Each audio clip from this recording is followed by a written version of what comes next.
Hi guys! So for today's video guys, I'm super duper excited to share with you. This is from a starting company, an independent company. Company nga bang matatawag? Basta online shop or something. I'm talking about Kissum PH or Kissum Lippies. So when I tried it yesterday, yes ako dun sa highly pigmented. Yes ako dun sa lightweight. It is matte finish. It is transfer proof. Hindi ko lang sure yung waterproof and yung food proof, but we are about to find that out today then. Pero honestly, dun pa lang sa finish niya, super duper impressed na ako. Because you know why? These lippies are just 199 pesos each. Super duper affordable. And for the formula and for the finish and for the feel, that's super sulit na for me. Na tipong, I don't care if it's not that super duper long lasting pag kumain ka or something like that. It's just 199. And I'll be happy to reapply it again. Although one con is you will feel that you have something on your lips. Pero hindi siya yung parang like drying or parang super duper bothering gaya ng Elana Cosmetics na parang antigas ng labi mo or something like that. Ewan ko nagandahan lang kasi talaga ako sa itsura ng labi ko nung pag-a-apply ko sa kanya. So, today, I'm going to show to you yung mga iba't ibang mga shades nila, and I do recommend that you try this. Pero mamaya, titingnan natin, I'm gonna wear test it today. Titingnan natin kung gaano siya ka-long lasting. Pero alam mo yun, for 199, whatever. So, in my pagsipat-sipat, I think meron tayong, we have the family of pink. Meron tayong pink shades. And then we have the family of red, 2 shades. And then the burnt orange something shade. Ayan. So, umpisahan natin dito sa pink family. First shade is called TBH, to be honest. By the way, yung bawat packaging pala niya, ito pala yung packaging niya. Speaking. Ayan. So, you have the name there, Kissum. Matte lip cream, ayan, and frosted na acrylic glass lang siya or something. Very simple. And then, ito yung kanyang 2-foot applicator. So, meron kang makukuha 5 ml of product. And the first shade is TBH, to be honest.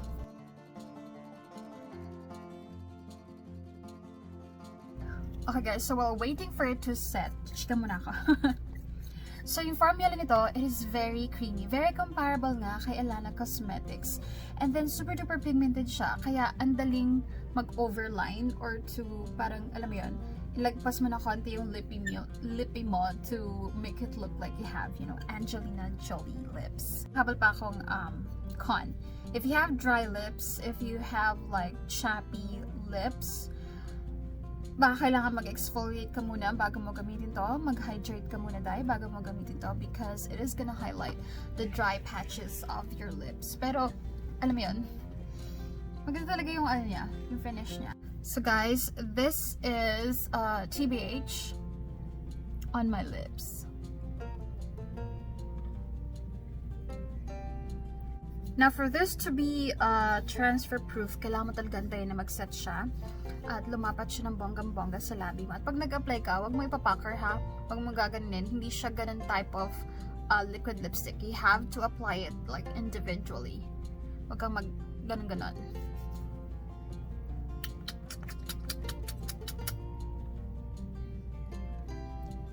And you're gonna need like a makeup remover or baby oil to take it off. So, ang deep niya pala. So, this is TML. What does TML mean? Thank me later?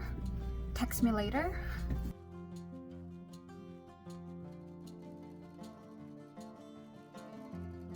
Alright guys, so this is the shade TML. And, akala ko light siya. Sa packaging mo siyang light. But it's so deep in person. Like, brown, pink, deep. But I like it.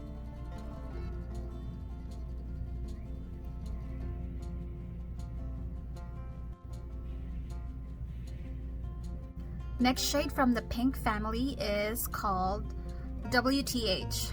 What the hell? Hala, isa pa to ang deep. Pero iba naman siya dun sa first two, no? Well, definitely iba dito. Ito kasi brown, as in brown pink. Ito parang magenta pink.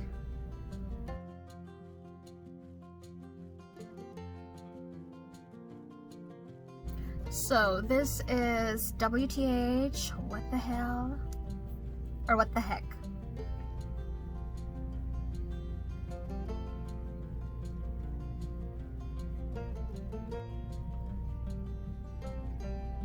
And last, Pig Family. Oh my god, ang tingkad nito. This is FTW or For the Win. Nakakaloka po.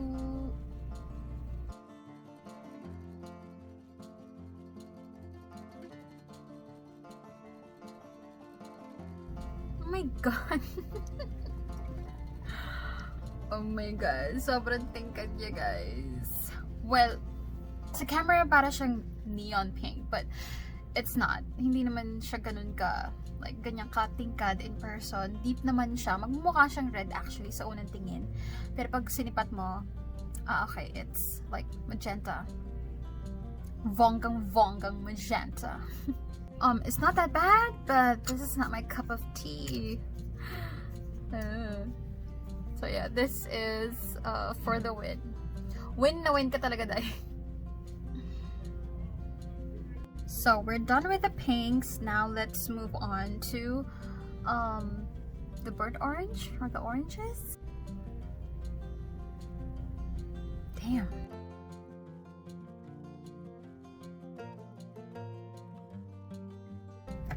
So this is NVM or Nevermind, and if you love burnt orange type of lippies, I think you would also love this. Para siyang autumn on your lips, para siyang pumpkin spice latte on your lips.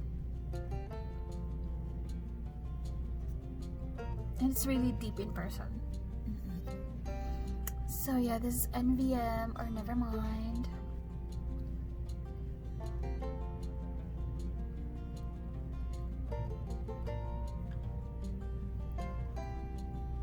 Next shade is IKR or I Know Right. And ito yung shade na tinry ko yesterday that made me somehow fall in love with this lippy.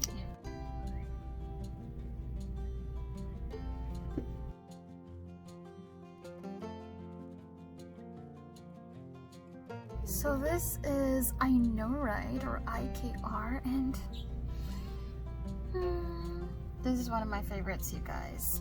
Ang pinakaiba, ito kasi ma-orange talaga. Ito parang muted pa siya, ma-brown, more on a brown undertone. Ito more on orange undertone. But like, I really like it. Parang siyang pang everyday na shade, alam mo yun? So, I do recommend itong shade ito. IKR. I Know Right.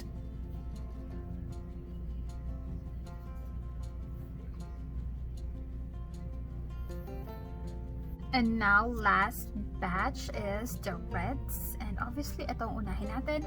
And this is the shade LOL. Laugh Out Loud. Hindi na naman pantay yung swatch ka, but this is LOL.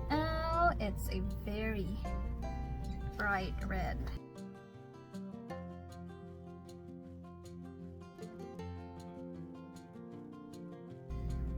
Nakakaloka po. Ano? So this is LOL at nakaka-LOL talaga siya because dinaig po ang traffic light. Hindi siya neon red, okay? It's not. For some reason sa camera parang pero in person hindi naman. Pero yeah, it is bright red. It's not my type of red. Pero okay lang. Not so much.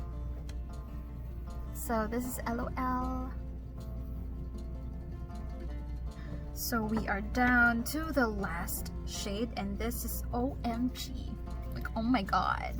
Sorry guys, I butchered my swatch. So yeah, this is OMG.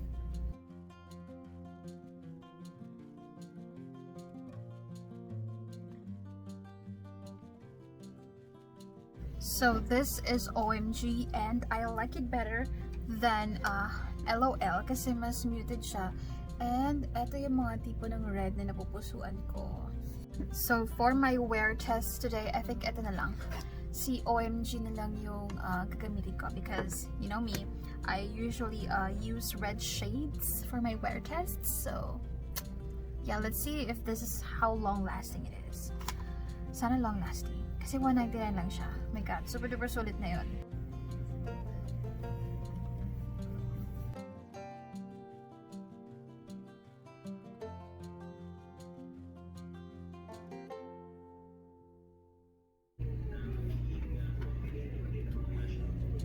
Hey guys, so it's time to eat lunch and we're gonna go outside. Literally, lalabas lang kami. Say hi. Hi. Hi. Hi. This is our new normal girl day. Yeah, kain sa sa kotse. And we're waiting for Barbie. Kahit nasa kotse, huwag kayo mag-bother. Smile mask na atin. Pero nawiwirdohan ako sa mask na yun. Weird nga eh. She's here. That's mine. yours. Yeah. That's yung 30. Thank you. Matcha kasi. Ayan, now I can taste the hibiscus. Matcha, tas may jelly siya. May jelly din yun. Talikuran sa elevator for social distancing. Ganun din, mamaya mag- Kasha ba isang buong chicken there? Having salad Small appliances. and ham and cheese. Oo, gusto ko na.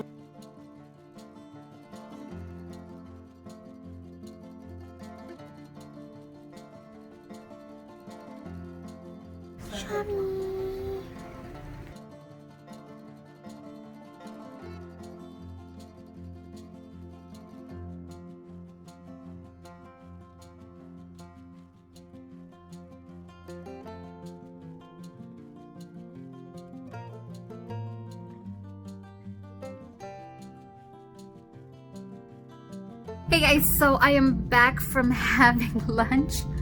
At ito lang ang itsura ng labi ko.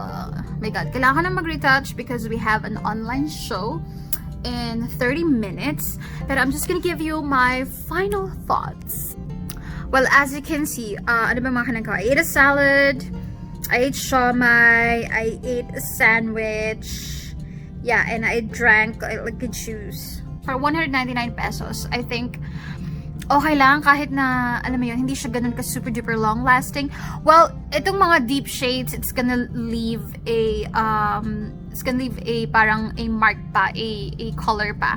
Pero I think yung sa IKR, it's like the lightest shade and yung pinaka unang niswatch ko, the first one, yung pink one, I think that's gonna be like burado na on your lips pagka kumain ka, lalo na pag kumain ka ng oily, mawawala at mawawala, mababawasan at mababawasan siya. But you know what?